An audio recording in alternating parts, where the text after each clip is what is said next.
Airstrike. One of the big stories out is that Kirk Franklin got into a dispute with his 33-year-old son. There was an exchange recorded between the two. Kirk Franklin was cussing out his son.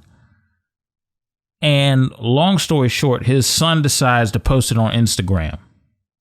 For, in my opinion strictly, I'll speak for myself, for clout purposes, it feels like.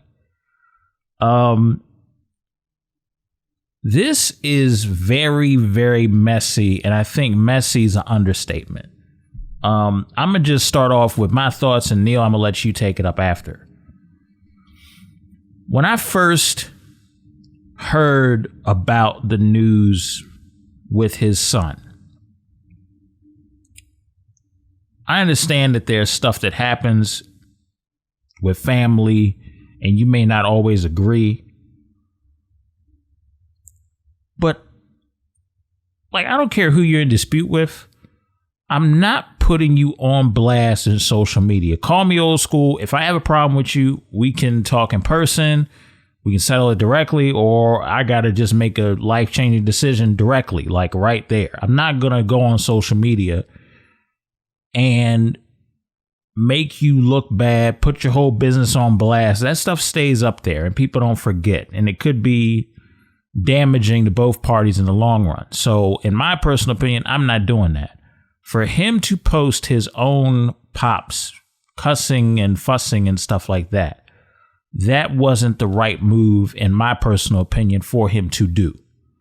Especially somebody his age. Stu is 33. He's 33 years old. He's close to around me and Neil's age. I'm 30. Neil, how old are you? 33. 33. So he's the same age as Neil. He shouldn't be doing that. Another thing, to my Christian folks, can we not sit over here and act like we ain't had the urge to cuss somebody out, and then the second that a public figure does it, we raking them through the coals? Can we please stop doing that? Can we please stop doing that? We cannot sit over here and stand on some throne like we ain't never got the urge to cuss not only a person that is the same age as us, but also that 9-year-old kid getting on your nerves, that 5-year-old kid don't know how to act right, even down to the person that's in the terrible twos and they kicking and screaming I hate this holier than now personality that people get, like they weren't 2 seconds away from cussing out their boss. Like, come on, all of a sudden everybody innocent. Yeah, like, let me tell you something. Neil knows this about me. I'm going to be very transparent on this show. I've had moments where I wanted to cuss folks out. I'm not going to sit back over here and act like that. I'm not going to sit here and act holier than now and bash Kirk Franklin because he had a human moment. Not everybody is walking around in the clouds perfectly calm all the time. It's called life. Life happens. They have had several rounds of counseling based on Kirk Franklin's apology video, which in my personal opinion, he should have never apologized.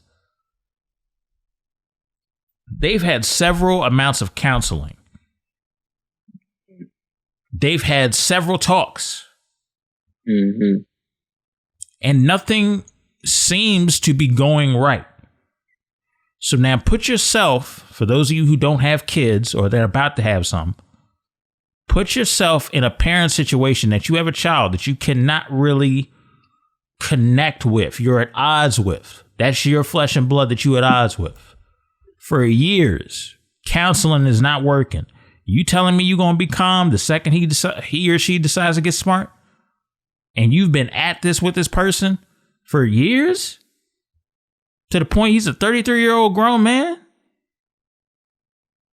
Like, people need to take that into account. And also, I'm going to say this.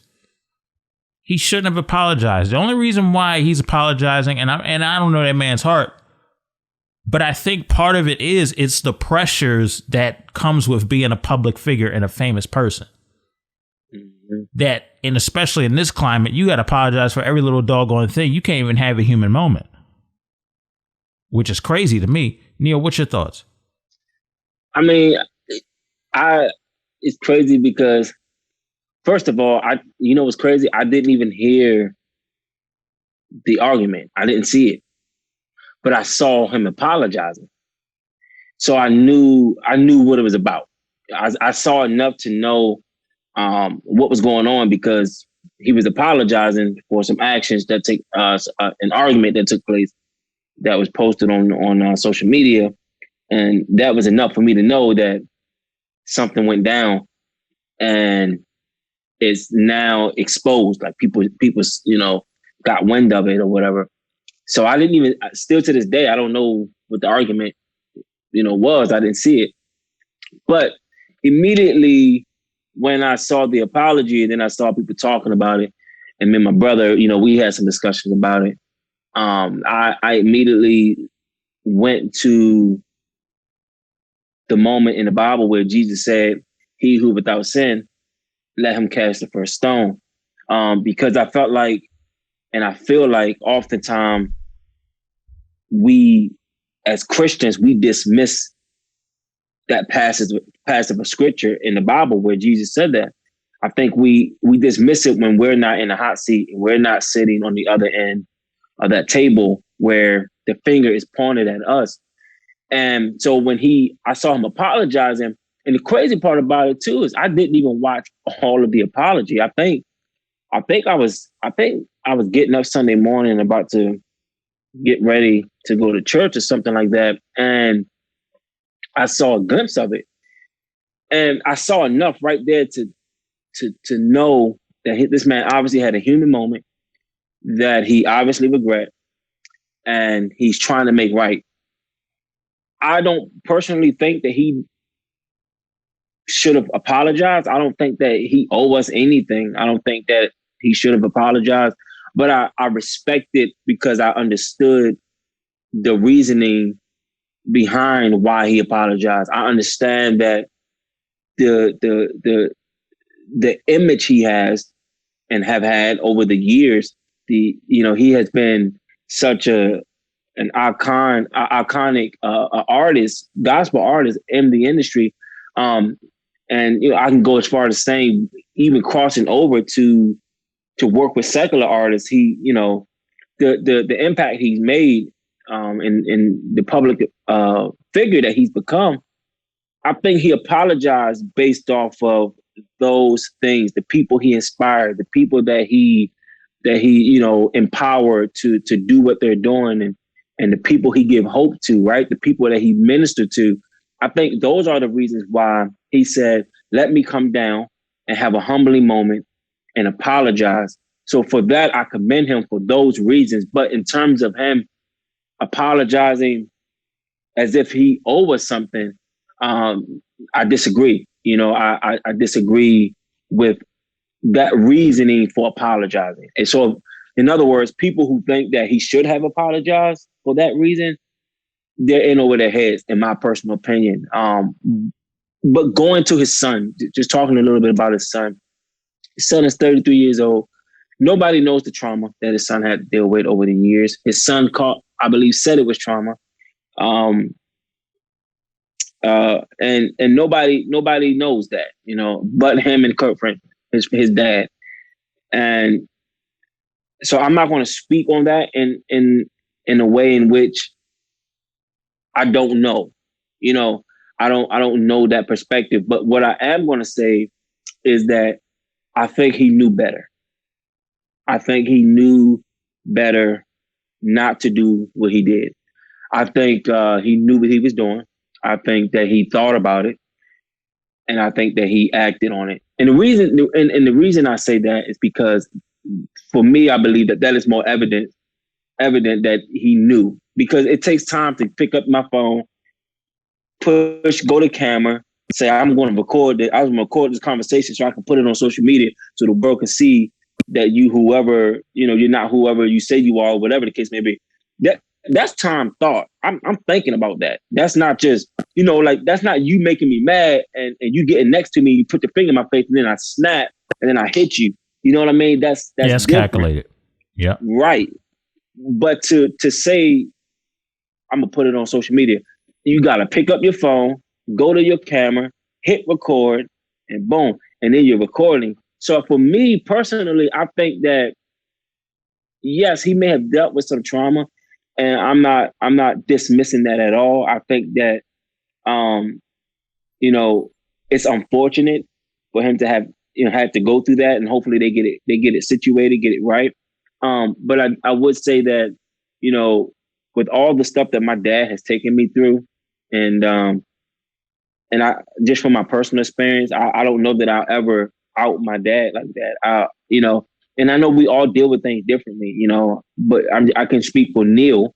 I don't believe that I would have done that to my dad. Knowing the public figure that he is, knowing all the great things that he's tried to be, knowing all the people that he's inspired and has given hope to and ministered to and helped through tough times, knowing what his music has done for so many people over the decades, I would have. I believe and I hope that in my heart that I would have tried to handle that a different way. I think that again, he knew what he was doing, and he let his anger get the best of him. And like I told my brother, I believe that his son now regrets that, because although they can make it right, that video is going to be in people's head forever. And that part they can never take back. And that's the part they're going to have to learn to live through, is knowing that, I forgive you and I love you, son, but it's always going to be out there that he outed his dad, so. But there's mercy and grace for him too, man. And like I said, everybody deal with trauma different. Everybody deal with their pain and their hurts differently. And that's the way he felt like he had to deal with his or whatever the case may be. And so there's mercy and grace for him as well. I'm not dismissing his trauma and saying that Kirk Franklin is right, but I don't believe that it should have been done that way. At the end of the day, like I told my sister, I said, it's that their family. There's like sports teams that say all the time, certain things should never leave the locker room. There's certain things that should stay in the locker room, because once it leaves the locker room and it gets out, people use that as ammunition. The media gets involved. They make their own narrative, their own stories, and then they push it. And then everybody's hearing all this different stuff, and the team is falling apart. Now you got this team that's not focused because everybody's mad at each other. And then now it's all this commotion because somebody leaked something out of the locker room that was supposed to stay in the locker room. And I believe that same thing applies to family. There's certain things that only the family should know about. It should stay within the family circle, and it should never go out of the family circle, because once it goes out of the family circle, then ain't no telling, what's going to happen, because it was meant to stay there and not leave that circle. So. Yeah, absolutely, man. It's one of those situations where obviously there's a lot of hurt here, and obviously there's a lot of unsettled issues. And the only thing that we can learn from this is how not to handle a family dispute. When I sit over here and I look at the Sun and the amount of comments that were underneath the video recording, we know how malicious the internet is. I think he shot himself in the foot a lot. And it didn't help his mental health either to post that on the savage internet space that we know. And I hope that he learns a lesson. I hope Kirk learns a lesson in keeping that in-house and having that settled amongst family. This could be the wake-up call that they both needed to try to figure some things out. Because as you get older, you realize just how short time is. And nobody has time, as much time as they think they do, to deal with the drama, the unsettled issues, the biting back and forth. Like, take that time to learn the lesson and, work to heal. Another thing that stood out to me was that, again, I'm not, nobody's in their home or, in their relationship. Nobody knows what that's like except them. But I have a hard time believing that he never tried to work through these things. with everything that I've heard over the years about Kirk Franklin trying to make things better with his wife, trying to make things better as a man, trying to fix his mistakes as a sinner saved by grace. I have a hard time believing that he, never tried to make this thing right with his son. Son 33 years old. I have a hard time believing that, that was never, some actions that he was trying to take to make things right. I'm pretty sure that he tried to make it right. And that's another reason why I can say, there has to be some level of mercy on his end, because I believe that he's a man after God's own heart, and that he tried to make that right before. I mean, I can see if his son was 15, right? But 33, that buys them some time, right? So I would like to think that he tried to make that right. And I don't know we don't know what may have happened over the years when those conversations came about, when he tried to make it right. We don't know how they turned out. We don't know what arguments they turned into or whatever. We don't know that. But I believe I know enough to be able to say that maybe over the years he tried to make it right. And again, if he was 15, I'll be like, well, maybe, he's still making it right, but at 33, I'm sure he's tried, and maybe they just never crossed that bridge. Well, I look at it this way. Hopefully that they get to a point where they do. Hopefully the family is working on the process of healing after this in some way, shape, or form. So we definitely want to give the family of Kirk Franklin all the prayers needed and stuff of that nature. So definitely, absolutely.